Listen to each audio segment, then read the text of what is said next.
Hello everyone! Welcome po sa aking channel. Ako po ay nagbabalik pagkatapos po ng medyo mahabang hindi pagbablog dahil ako po ay nag-involve sa isang missionary training school. Staff po ako doon mula nung January hanggang June. At ngayon po ay ako ay nagbabalik upang makapag-inspire muli, makapagbigay ng mga mensahe na makakatulong sa inyong paglago sa inyong relasyon sa Panginoon. Sa video pong ito ay aking ibabahagi ang isang mabuting pastol na pinamagatan kong si Jesus ang mabuting pastol ng aking buhay. Mababasa natin ito sa John 10. Nangyari ito sa isang pag-uusap ng Panginoong Hesus at ng mga Paraseyo na sinasabi niya sa kanila na siya ang mabuting pastol na nag-aalaga, nagpoprotekta at nag-iingat sa mga tupa na kasalungat naman ng mga Paraseyo na nakikita ng mga Hudyo na sila ay mga hindi tunay na pastol at mga makakasarili. Inihalin tulad ng Panginoong Hesus ang kanyang sarili bilang isang mabuting pastol dahil sa kapanahonang yun ay ito ay mahalagang modelo sa kultura ng mga sinaunang Hudyo at ito yung pangunahing hanapbuhay nila. Ang tupa ay mahalaga nung kapanahonan na yun dahil ito ay nagbibigay ng karne, ng gatas, ng lana o wool at itinuturing na mayaman ang taong maraming tupa. Ang paghalin tulad ng Panginoong Hesus na isang mabuting pastol ay pagbibigay niya ng diin na siya ang protector, siya ang provider at savior ng kanyang mga tupa o mga tagasunod. Ang isang tupa ay isang simpleng hayop. Hindi alam nito kung saan ito tutungo, wala itong sense of direction, hindi niya maprotektahan yung kanyang sarili, ngunit sa boses lang siya ng kanyang pastol nakikinig at sa kanya lang siya dumedepende. Ang tupa ay walang kakayanan na tulungan niya ang kanyang sarili, kaya kailangan niya ang isang pastol na mag-iingat at mag-aalaga sa kanya. Ang mga sumusunod sa Panginoong Hesukristo ang tinutukoy dito na paghahalin tulad sa mga tupa. Di nga ba't ito'y isang magandang pagsasalarawan sa atin na kailangan natin ng pag-iingat, proteksyon, pagliligtas at provision ng Panginoong Hesus sa ating buhay? Narito ang mga katotohanan at katuruan na makukuha natin sa kasulatang ito. Ang una, Jesus protects and saves. Mababasa natin yan sa John 10 verses 7 to 9. Sinabi ni Jesus na siya ang pintuan.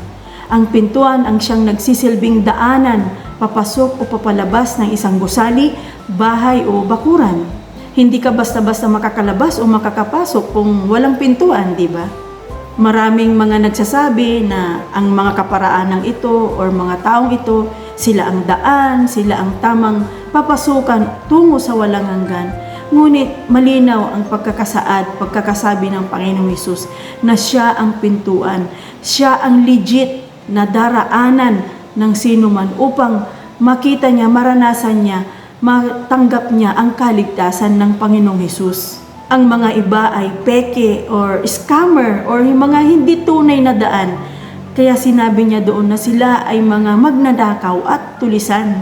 Anumang uri ng daan ang naiisip natin sa mundong ito, walang ibang tunay na daan, walang ibang tunay na pintuan na ating papasukan tungo sa buhay na walang hanggan na kapiling ang Diyos, kundi sa Panginoong Hesus lamang. Ang sino mang pumasok sa pakikipagrelasyon sa Diyos, ibig sabihin ay ito yung pagsuko ng iyong buhay sa Kanya, pagpapasakop sa Kanyang kalooban.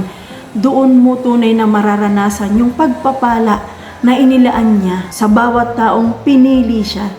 Ang mabuting pastol ay iniingatan niya ang kanyang mga tupa. Inilalayo niya ito, iniingatan niya ito sa anumang mga predator o mga maninila.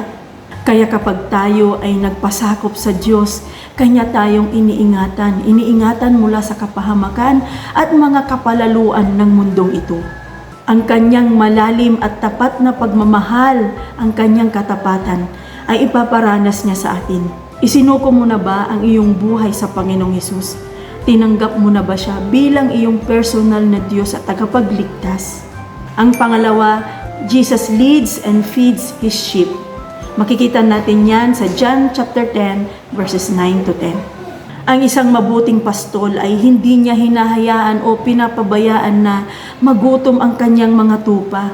Humahanap siya nito ng mga damo, mga luntian, mga malulusog na damo upang doon sila pakainin.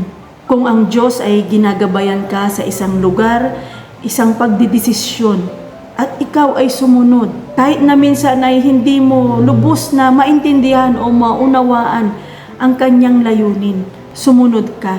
Dahil siya ang magbibigay ng lahat ng iyong pangangailangan upang iyong magawa or matupad ang layunin niya kung bakit kanya inilid doon or ginabayan doon. Gagabayan kanya sa bawat mong hakbang. Ilalapit kanya sa mga taong gagamitin niya na maging instrumento upang ang iyong mga pangangailangan ay matugunan. Mapa-financial man yan, physical, spiritual, material, emosyonal. Kung nasaan ang paggabay ng Diyos at ikaw ay sumusunod, nandoon ang pagdaloy ng kanyang probisyon. Isang patotoo dito ay nung ako ay nagtapos sa aking training na tinatawag na Discipleship Training School or DTS, YWAM or Youth with a Mission, ay ako ay tumungo sa isang lugar sa Mindanao na kung saan ay first time po itong makapunta. So hindi ko alam kung ano yung mga naghihintay sa akin doon, ano yung mangyayari sa akin doon. Pero ako ay sumunod sa paggabay ng Diyos. At ako ay nag-mission doon ng 2 taon. At sa aking pagsunod ay doon ko nakita, natanggap ang vision na itinanim ng Diyos sa aking puso. Na hanggang ngayon ay yun pa rin yung aking pinanghawakan. Yun ang nagbibigay sa akin ng apoy para magpatuloy sa paglilingkod sa Kanya na minsan ay napakahirap, napaka-challenging, pero dahil sa vision na yun na ibinigay ng Diyos sa akin, ako ay nagpapatuloy na naglilingkod. At doon ko rin naranasan ang Kanyang katapatan. Hindi niya ako pinabayaan, hindi niya ako pinagkulang sa lahat ng aking pangangailangan. Kaya kung ikaw ay ginagabayan ng Diyos, sumunod ka lang sa Kanya. Dahil sigurado hindi kanya pababayaan. Ang pangatlo, Jesus knows His sheep. Mababasa natin yan sa John 10 verses 14 to 15. Ang isang mabuting pastol ay kilala niya ang kanyang bawat tupa. Pinapangalanan niya ang bawat isa sa kanila. Pamilyar siya sa kanilang mga gawi. Alam nito ang kanilang mga katangian. At dahil sa kilala niya ang kanyang mga tupa, mayroon silang koneksyon. Mayroong banding, mayroong ugnayan ang pastol sa kanyang mga tupa. Kaya kapag siya ay tumatawag sa kanila, kilala nila yung kanyang boses. Ang Panginoong Hesus ang mabuting pastol. Kilala niya ang bawat isang sumusunod sa Kanya. Alam niya kung paano sila abutin, kung paano sila tulungan, kung paano sila gabayan. Kapag ikaw ay tagasunod ng Panginoong Hesus, kilala ka niya. Hindi ka nawaglit sa kanyang paningin at alam niya kung ano yung nangyayari sa iyo. Ang pang-apat, Jesus laid down His life for His sheep. Mababasa natin yan sa John chapter 10, 11, and 15. Ang mabuting pastol ay inialay niya ang kanyang buhay para sa kanyang mga tupa. Dakila ang pag-ibig at katapatan ng Diyos sa lahat ng mga taong nananampalataya sa Kanya. At ganun din sa sangkatauhan, di ba? Pero hindi lang nila ito nararanasan at tinatanggap dahil sa kasalanan, dahil sa pagpili nila sa makamundong mga gawain. Dakila ang pag-ibig at katapatan ng Diyos na binigyan niya tayo ng panibagong buhay upang maisapamuhay ito ng sagana. Paano natin ito mai-a-apply o maisasagawa sa ating buhay upang maranasan natin yung sinasabi niya na siya ang mabuting pastol. Sa ating unang application ay entrust your life and your future to the Lord Jesus. Ipagkatiwala mo ang iyong buhay at iyong kinabukasan sa Panginoong Hesus. Pahintulutan mo siya, hayaan mo siya na manguna at gabayan ka sa iyong buhay at sa iyong mga plano. Diba, kadalasan marami tayong gustong makamit, gusto nating mga gawin sa buhay, ang dami nating mga plano, ang dami nating mga iniisip kung paano maisasagawa o maisakakatuparan ang mga ito. Na minsan para lang maisakatuparan ito ay dumarating tayo sa puntong nakakagawa tayo ng masama At yun ang naglalayo sa atin, sa relasyon natin sa Diyos. Gagawin natin ang lahat para lang makamit ang mga nais natin. Hindi tayo sumasangguni sa Diyos or hindi tayo nagpapasakop sa Kanya. Kaya may mga pagkakataon or dumarating talaga sa ating buhay na tayo ay pumapalpak, tayo ay napapahamak, tayo ay nabibigo. Bakit? Dahil pinapangunahan natin ang Diyos. Hindi natin siya isinasali, hindi natin ikinukonsulta ang ating mga plano sa Kanya. Ipagkatiwala mo ang iyong mga plano sa Diyos. Siya nawa ang maging sentro ng mga plano na yan. Humingi ka ng karunungan, humingi ka ng gabay sa Kanya. Tiyak na ikaw ay Kanyang tutulungan upang ikaw ay magtagumpay at mabigyan pa siya ng kaluwalhatian. Ang pangalawang application, listen and obey His voice. Makinig at sumunod sa boses ng Diyos. Palaging nangungusap ang Diyos sa maraming paraan, pero kadalasan ay hindi tayo intentional na nakikinig sa Kanyang boses dahil napakaraming mga distractions ang bumabagabag sa atin. Nandyan yung boses ng ibang tao, boses sa social media, boses ng kaaway, at pati mismo yung sarili nating boses na minsan ay ito yung nasusunod imbes na yung tinig ng Diyos yung naririnig natin. Ngunit kung tayo ay tatahimik, isantabi ang lahat ng mga ingay na ito, ilaan ang ating buong atensyon at ituon ang buong puso't isipan sa Diyos, tiyak na maririnig natin ang Kanyang boses. Sadyain natin, maging intentional tayo at maglaan talaga ng oras upang makapagbasa ng Kanyang salita, ang Biblia, manalangin at sumamba sa Kanya dahil doon natin maririnig ang boses ng Diyos. Marami tayong mababasa sa Biblia na mga taong nakarinig sa boses ng Diyos at sila'y sumunod. Tulad ni Abraham, ni Moses, ni Paul, ni Elijah, ni Samuel, ni Mary. Sila ay nakarinig sa boses ng Diyos at sila ay tumugon. Sila ay sumunod sa Kanya.